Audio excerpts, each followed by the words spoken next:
Hi guys, welcome to today's video. Really simple one today. All it is just walk through of how to fit a radiator, or how I fit a radiator. I'm quite happy for other people to do it differently, but for me, this is how I do it. So I hope you enjoy. Just wanted to take a really quick moment just to say thank you for all the support we've had so far. It's been amazing. Please remember, like and subscribe, and I'll catch you soon. Cheers. Things we're gonna need: drill, impact, tape measure, spirit level, little bow level. These come in really handy. This has got a little magnetic strip on it. I'll show you that in a second. Pencil, screws and plugs. Things that should be in your radiator packet. Little baggie, sometimes it's blue, sometimes it's not. This has got your two end caps and your shoes that go on the brackets, which is obviously really important. Brackets, and then the radiator itself. Okay, this is how I do it. I'm sure everybody does it differently. This is how I've just always done it. So the first thing I'm going to do is measure my space.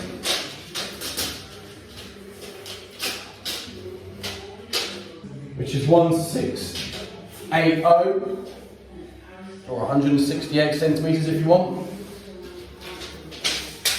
So from there I can then find my centre mark.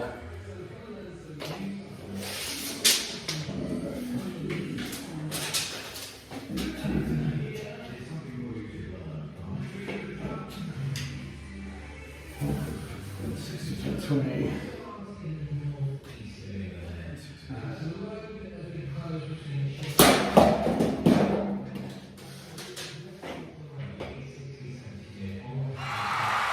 all we do is just drop a little pencil mark there.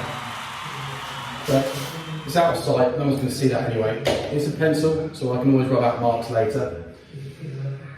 Then I'm going to offer up my radiator. To find the centre mark on my radiator. This radiator is 110 wide.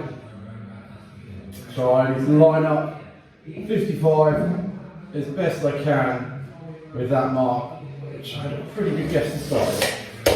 Okay. Next thing I'm going to do is just lean this forward. So this is basically in line with where it's going to go.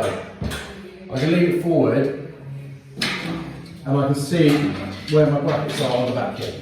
I don't have to come up it up. But those metal hooks is what's going to hook into your wall bracket. So what I'm going to do is just take a pencil mark in the middle of that.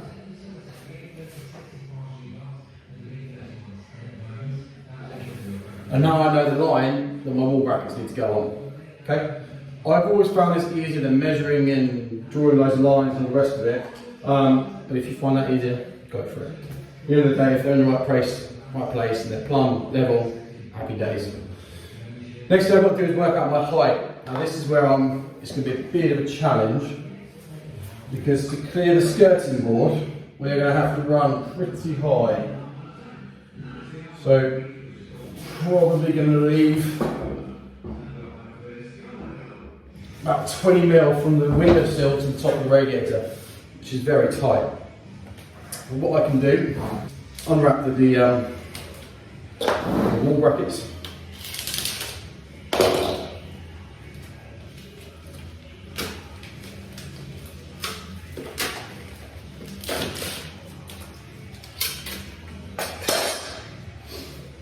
Wall brackets have two options. So there's a fat side and a thin side. So if you mount it that way, it's going to be closer to the wall. If you mount it that way, it's going to be further away. It all depends how you want to play it. Generally speaking, everybody always runs it close to the wall. So I'm hooking that on to the bracket. Let's see if I can move you slightly. So I'm hooking it on like that, and then I'm going to take a measurement from the top of my bracket to the top of my radiator. I know the radiator needs to be 20 mil below the windowsill, so I just add 20 mil to that, and that will give me the top line of my bracket. Make sense? Okay, so that measurement is 70 mil, so I know that the top of this bracket needs to be 90 mil below the windowsill. So what I'll do, move you out of the way for the time being. Got my mark on the wall here. So I know that's the line it needs to be on. And what I'm going to do is take it down 90mm and make a mark. Now at this point, depends how you want to play it. You could either mark a level line all the way along the top and bring both brackets up to match it. I don't do that because I've too many times if you drill it slightly wrong and then it goes out of level.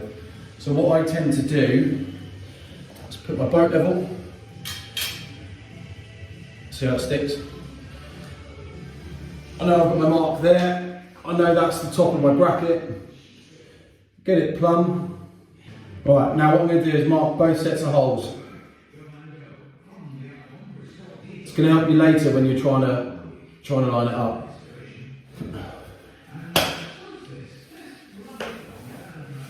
He's done it the wrong way round. Let's try that again. Right, got my mark at the top. Bow level, stuck to the clip, stuck to the bracket, sorry, which is really helpful. Make sure you're doing it the right way up. So, marking up at the top of that mark, and our mark that tells us where we need it. Mark your holes.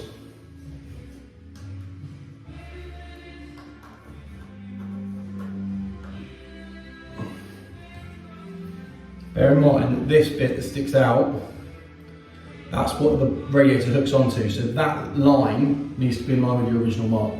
You'll see on the brackets you've got a long hole and just a circle one, right?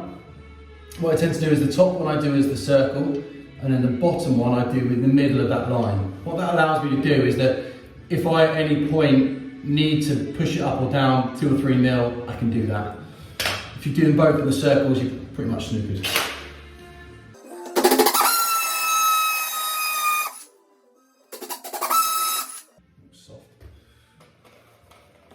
Wall plugs. I use brown plugs for radiators.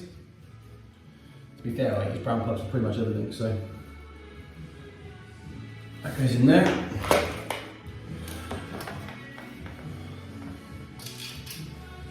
Now what I can do, because I've marked the other lines, I know that if I line up with those lines, then I'll be exactly where I want it to be.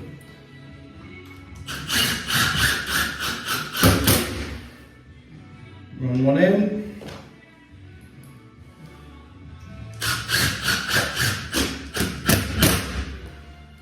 Run two in. Now at this point, I get my other clip, my other wall bracket, brain's not working today. Again, make sure it's the right way up.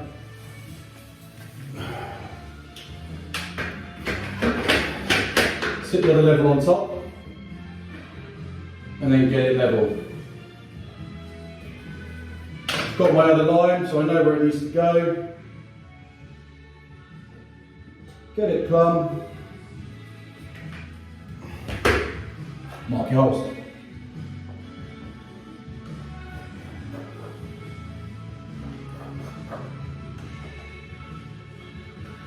Now what I do with this one, the second bracket, is I will drill both the holes in the long ones. Just to give that a little bit of flexibility. It's got no issues carrying weight, anything like that.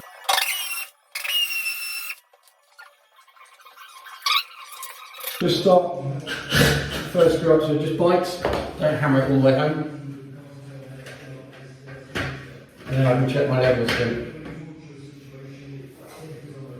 So I can see this one needs to come up a smidge. It hardly does, but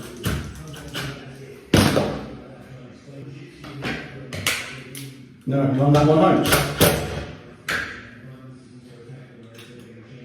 Pop my second one in.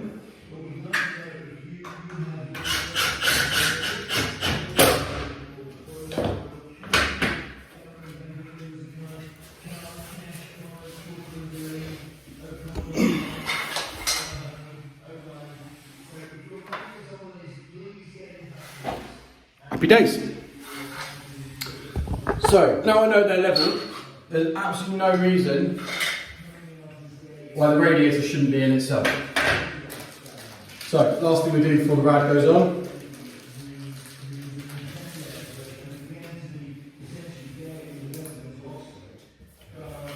Little plastic feet.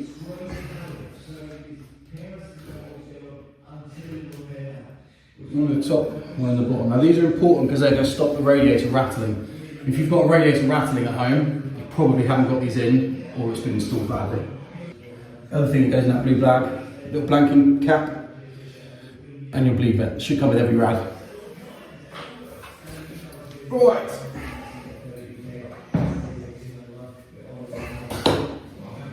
Make sure you take the boat level off before you put the radiator on.